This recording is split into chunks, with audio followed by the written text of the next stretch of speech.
Chapter 1 Time Machine. Screech.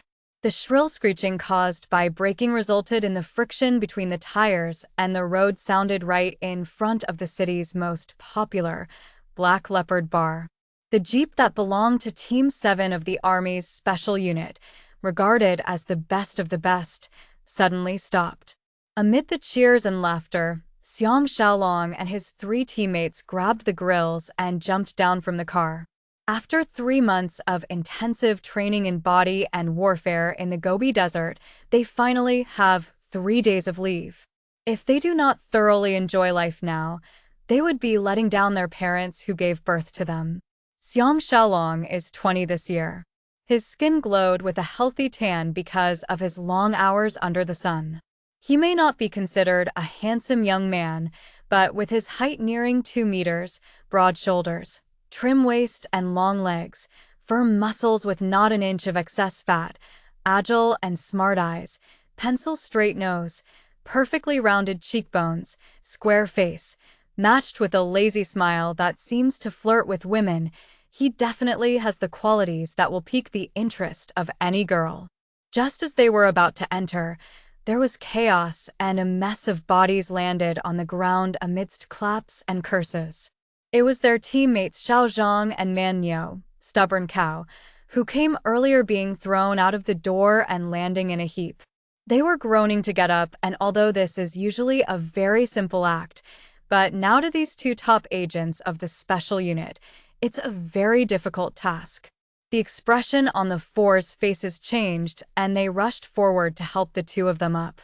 Rhino, who has a growth on his forehead, exclaimed, "How many people?" This question is very logical.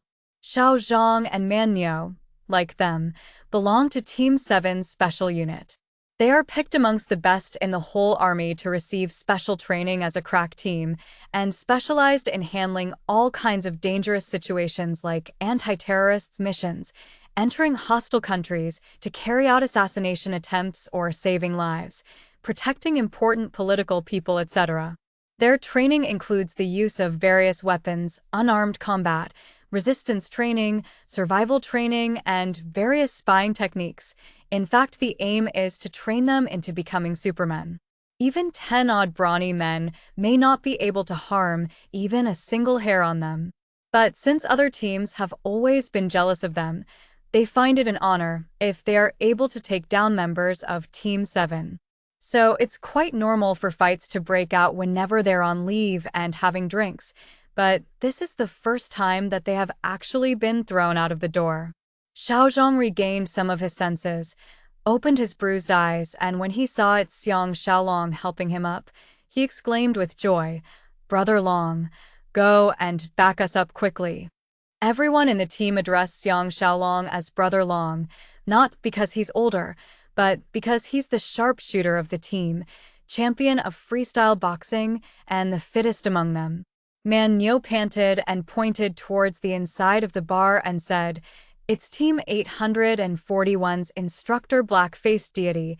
He actually had the guts to harass our Ice Beauty." The 4 of them flew into a rage. Ice Beauty Xang Shalong is the secretary of their team's instructor, so how can they allow other teams to touch her when none of them have managed to woo her? Xang Shalong's hands started itching once he thinks about fighting, so he puffed up his chest and shouted, "Help them in and let me show off my skills." With that, he led them into the bar. The spacious bar was filled with smoke and the noises and music deafening. Half of the crowd was from the army or police and foreigners, and civilians numbered only about 30. It was crowded and the mood spirited. They had just appeared at the door when the bar suddenly became quiet. The well-built and muscular Blackface Deity and about a dozen of his men were wearing civilian clothing and drinking and laughing with a few sexily clad ladies. Black-faced Deity was holding Ice Beauty Xang Shalong by her tiny waist, and when she saw Xang Shalong, who usually ignored her coming in, she deliberately turned her sultry body towards Black-faced Deity and even kissed his cheek. Black-faced Deity saw Xang Shalong and his face shone. He moved his hands lower towards Xang Shalong's voluptuous butt and slapped it twice, saying with a smile, one against one, or everyone charge. There's an unwritten rule in the army, which is all fights are to be fought only with fists, unless there's some great enmity, or if blinded by rage. They will not use things that can hurt like knives or broken bottles, in case things get out of hand and they get apprehended by the military police. Xang Shalong saw the queen of the bar Zhou Xiangmei leaning against the table and looking at him with a smile, and felt a boost of bravado. He replied with a smile, "Against someone like you, it doesn't really matter to me. Up to you." Everyone in the bar, regardless of male or female, all cheered and added fuel to the flame, the atmosphere reaching a burning high. Xiao Zhang moved to his side and warned with a low voice, "Be careful. That fellow's extremely good." Someone shrieked with a strange voice, "Someone's afraid." The onlookers watching the show laughed even harder. Man Nyo walked over as well and whispered that two men Blackface Deity are the best two champion boxers at the local martial arts school. They are prepared for a fight today with the intent of making us lose face. Xang Shalong noticed the two murderous-looking men long ago. Taking note of your surroundings is the second rule out of the 7 in the special task force. The first rule is to be well prepared, and the third is remain calm. This is exactly what he is going to do now. He instructed quietly, "Tell them to stay clear. I'm confident of settling those 3 alone." By now Black-Faced Deity has removed his jacket and handed it to Ice Beauty. He took 2 steps forward and said coldly, "Xang Shalong, I've put up with you for a long time. The last time you injured dozens of my men at the Wild Cat Karaoke. Today, I will settle those old scores with you." Xang Shalong told his 5 friends to stand back and spread out, and he took 2 steps forward as well, and were within 4 paces of Black-Faced Deity. He called out calmly to the bartender, "Give me some fresh milk. I need to quench my thirst after I deal with this Black-Faced Deity." This sentence immediately caused a roar of laughter from everyone. Someone from Black-Faced Deity's group called out, "This lad is going to use his strength for drinking milk as well." Black-Faced Deity leaned towards the left and made a fake move, while he deviously kicked with his leg, aiming at the position 5 inches above Xang Shalong's calf. Xang Shalong moved to the side and avoided the attack effortlessly.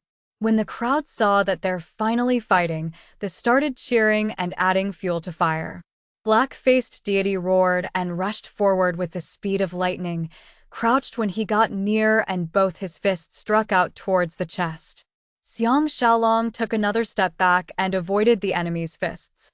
When the crowd saw that he's only dodging but not retaliating, they jeered. Black-Faced Deity's men also ridiculed him loudly. Black-Faced Deity thought that Xang Shalong is afraid of him and became even more conceited.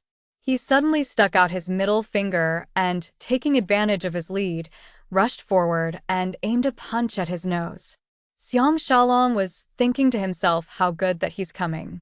When the fist was only a few inches from his nose, he suddenly stumbled backwards, as if that punch has thrown him far back. The crowd went mad and started shouting. Man Nyo and the rest naturally knew that he was not hit and were perplexed why he only dodged but did not attack. That lad stumbled 6 steps back, leaned back and actually fell into the arms of the queen of the bar Zhou Xiangmei, who was sitting on the chair. Zhou Xiangmei was so shocked that she screamed. Black-Faced Deity leapt forward like a crazed tiger. Xang Shalong yelled and straightened his body, his right hand taking the chance to touch Zhou Xiangmei's creamy bosom, and sprang up using the strength from his waist. He shot towards Black-Faced Deity like a cannon, ignoring the fact that his opponent's fists are clenched and coming down hard on his back, and his head hit his opponent right on the stomach. Before Black-Faced Deity has a chance to hit Xang Shalong, his opponent's head caused his almost 100 kilograms body to stumble back like a toy with an unstoppable force and fell right onto the middle of the dance floor. The 200-odd people in the bar gasped in unison. Immediately the place became from being extremely noisy to being extremely quiet, leaving only the speakers at the corners of the bar playing a very groovy song. Xang Shalong was like a ferocious tiger being released and leaped towards Blackface Deity, who is still on the ground. The two professional boxers who were invited by Blackface Deity saw that the situation was amiss and both rushed out at the same time, going around Black-faced Deity, who is still on the floor, and attacked Xang Shalong while sandwiching him between them. His friends Man Nyo, Xiao Zhang, and the rest were all cursing and calling them shameless, but they did not help at all. No one can be more confident of Xang Shalong's abilities than them. The battle ended in the blink of an eye. Xang Shalong dodged a few times and avoided his enemy's attacks and squeezed in between the two of them, elbowed the person on his left under his armpit, his right hand pushing away his enemy's fist, and before the man on the left fell to the ground, he gave two quick knocks with his knee on the person on his right stomach. Black-faced Deity had just struggled to stand up, but Xang Shalong has already given him a wicked punch on his nose just as the boxer on his right was kneeling down in pain. Black-faced Deity cried out as fresh blood poured out and collapsed onto Tsuezi, who was just rushing over, and the two of them tumbled down. Xiao Shalong laughed heartily and, pointing Black-faced Deity's men, taunted them. "Come. All together now." Man Nyo and the rest rushed up, rubbing their fists and palms. Tsuezi climbed up and shrieked, "Xang Shalong, you're good. Just you wait and see." Xang Shalong can't be bothered with her but walked towards the queen of the bar, Zhou Xiangmei, pulled her up and walked out of the bar. Zhou Xiangmei exclaimed, "Where are you taking me?" Xang Shalong carried her up and deposited her on the passenger seat of the jeep and said with a laugh, "Home, of course. I don't have enough money to pay the exorbitant price for a hotel room." Ring. Xang Shalong, who is used to strict training, woke up immediately and disentangled himself from Zhou Xiangmei's slender limbs and grabbed the phone. Tsuezi's clear voice traveled to his ears. "Captain Xiang, you have 15 minutes to wash up. The Ministry of War's armored vehicle is waiting for you at the main door." Zhou Xiangmei moaned and said, "Batty, come quickly." Xang Shalong rubbed his aching back, caused by the numerous rounds of fights with this seductress, and exclaimed hoarsely, "Are you trying to scare me? Would a fight cause such a big trouble?" Tsuezi said icily, "Who said it's got anything to do with the fight? It's the Science Institute who wants the fittest among our special task force for an experiment. I saw that you were so brave last night and your stamina was so surprisingly good, so I recommended you to the instructor. The instructor has given his orders." Naturally, Xang Shalong knows that she's making use of the opportunity to take revenge and said with irritation, "But I'm still on leave today." Tsuezi laughed, "Oh my Captain Xiang, you only have leave when there's no mission. A soldier belongs to the country 24 hours a day." Xang Shalong can't wait to strangle her, but he sighed instead. "Hi. I was so brave last night, all because of you. Do you really not know, or are you just pretending?" Xiangmei wriggled out from under the blankets naked and asked, "Who are you talking to?"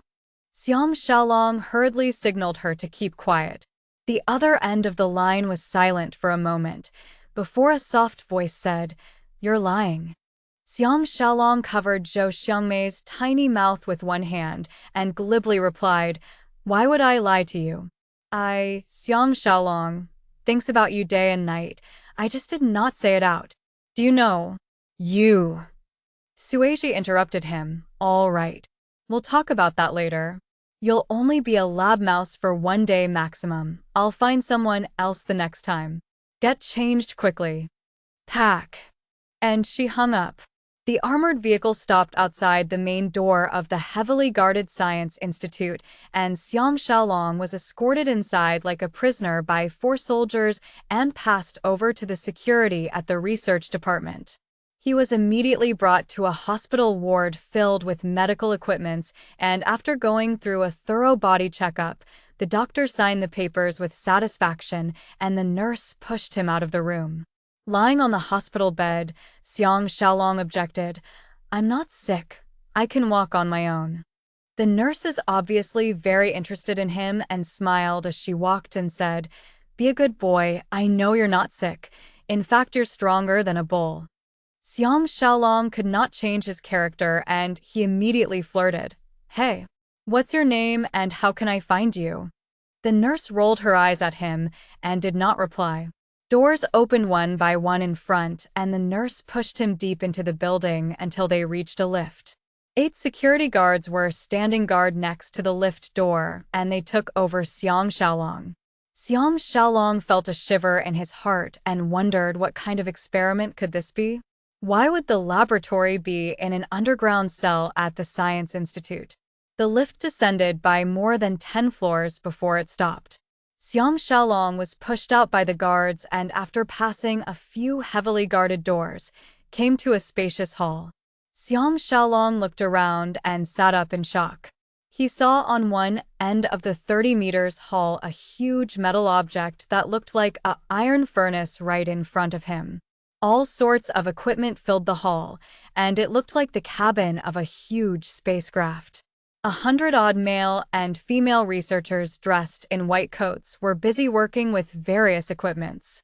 The 2 sides of the hall were split into 2 levels, the top level separated by a full-length glass, and inside there were countless researchers busy working on many types of unnameable equipment, and some were pointing at him through the glass. Xang Shalong was confused. God, what is this all about? The serious atmosphere and the huge weaponry is not funny at all. A male and a female researcher walked to his side, and the man smiled. "I am Professor Fong Ting. She is Professor Xiejime. We're the assistants to the head engineer of this time-space project, Director Ma Ke." Xang Shalong stood up and exclaimed, "What is this all about? At least tell me why I'm here." The average-looking female Professor Xiejime, who looked like a spinster, said seriously, "Don't worry. Everything is safe. As for the details, Director Ma will tell you personally." Professor Fong Ting added, "It's a soldier's duty to serve the country. Captain Xiang should feel honored to be the first human experiment for the time-space project. Come." Xang Shalong shook his head and smiled bitterly, and helplessly followed them towards that huge object. "Hi, what kind of luck is he having today?"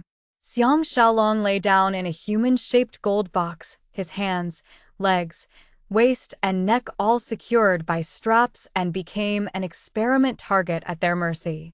He was just cursing Zheng Suiji, thinking of how he will get her after the experiment, how he will take revenge on the bed, when a bespectacled old man with white hair appeared from the top of the box and smiled at him. "I am Director Ma Ke, Captain Xiang. How do you feel?" Xang Shalong snorted coldly. "I feel like an animal being sent to the slaughterhouse, and am still wondering if this slaughterhouse is for pigs or cows." Director Ma laughed dryly. "Captain Xiang sure knows how to joke." He paused and asked, "Which period of our country's history are you more familiar with?" Xang Shalong was surprised. What has this got to do with the experiment? Director Ma was displeased and said, "Answer my question first." Xang Shalong can only blame it on his bad luck, and wanting to end this quickly, he replied after a thought, "I'm not familiar with history, but recently I saw that movie, Emperor Qin, and was really envious of his Apang Palace and his indulgence in life, and I read a few books about the Warring States and Emperor Qin." Director Ma interrupted impatiently, "Hey, that's enough. So it's the Qin dynasty, 246 BC, the first year Emperor Qin ascended the throne." Then he repeated the year into the intercom clipped on his white shirt collar. Xang Shalong exclaimed in shock, "My God, what are you saying?" Director Ma became excited, and his old face glowed. He reached out and touched Xang Shalong's cheek and said with a smile, "Friend, you don't know how lucky you are to become the first man in history to go back in time." Xang Shalong did not understand him and said, "You Director Ma was not interested in what he has to say at all and interrupted excitedly. Did you watch that show, Time Tunnel, on television? Look, in front of you is the Great Time Tunnel. This is no longer a dream, but a reality. Very soon I will change humankind's perception about time and space. Xang Shalong was lying in the box so naturally he could not see anything at all. He struggled and said, "Stop joking. Tell me, what experiment am I here for?" Director Ma's excitement was undiminished, and he continued rambling. "Later you will be sent into the time furnace, and once I press the button, the hydrogen reaction furnace fixed at the bottom will gather enough energy within 36 hours to produce enough thermonuclear in the furnace to make a black hole to go past time and space. By then the magnetic field conveyor will send you back to the world of the past. How marvelous do you think that is?" Cold sweat broke out, and Xang Shalong looked at this mad scientist who is not much different from a lunatic and said, "Are you joking?" Director Ma said, "Of course I'm not joking. I have successfully sent 20 white mice and 2 monkeys back and returned them safely. But a pity they could not tell me where exactly they have been and how they felt. That's why I asked the army to provide us with the fittest warrior to experiment, and that person is you, Xang Shalong." Xang Shalong was scared out of his wits and he cried out, "I don't agree. I want to quit the army immediately." Director Ma said unhappily, "Don't be nervous. You'll be there for less than 10 seconds, just like a short dream. I only want you to remember what happened in the dream. You can give the injection now." Xang Shalong was still protesting when one of the staff came and gave him an injection. As he gradually lost his senses, the cover was lowered and became a sturdy metal box. It was moved and pushed into the round entrance of the time furnace. All the equipment in the laboratory immediately started working and numerous indicator lights lighted up. Close to 400 researchers were at work, concentrating on working and observing the equipments. Time passed on slowly, and a few hours passed. Director Ma, who went to the main control center, became more and more excited, his eyes gleaming. The final moment will soon arrive. The laboratory began a countdown from 100. 60, 59, 58. The alarm suddenly went off. The researcher in charge of supervising the energy field inside the furnace cried out in alarm. "The energy level in the time furnace is rising abnormally fast. Director Ma, please advise if we should switch off the energy source immediately." 48, 47. All the staff had their eyes fixated on Director Ma. 39, 38, 37. Director Ma looked at the readings on the machine showing the energy level in the furnace, his forehead breaking out in cold sweat. He hesitated for a moment and suddenly waved his hand and ordered, "Implement the 5th emergency procedure now." A thunderous sound could be heard from within the furnace, and the whole laboratory started shaking. Intense and hot white rays of light shot out of the cracks in the time furnace. Before anyone had a chance to scream, the whole hidden underground laboratory was shattered into pieces by the strong explosion, and not a single thing remained. Naturally, no one was left alive.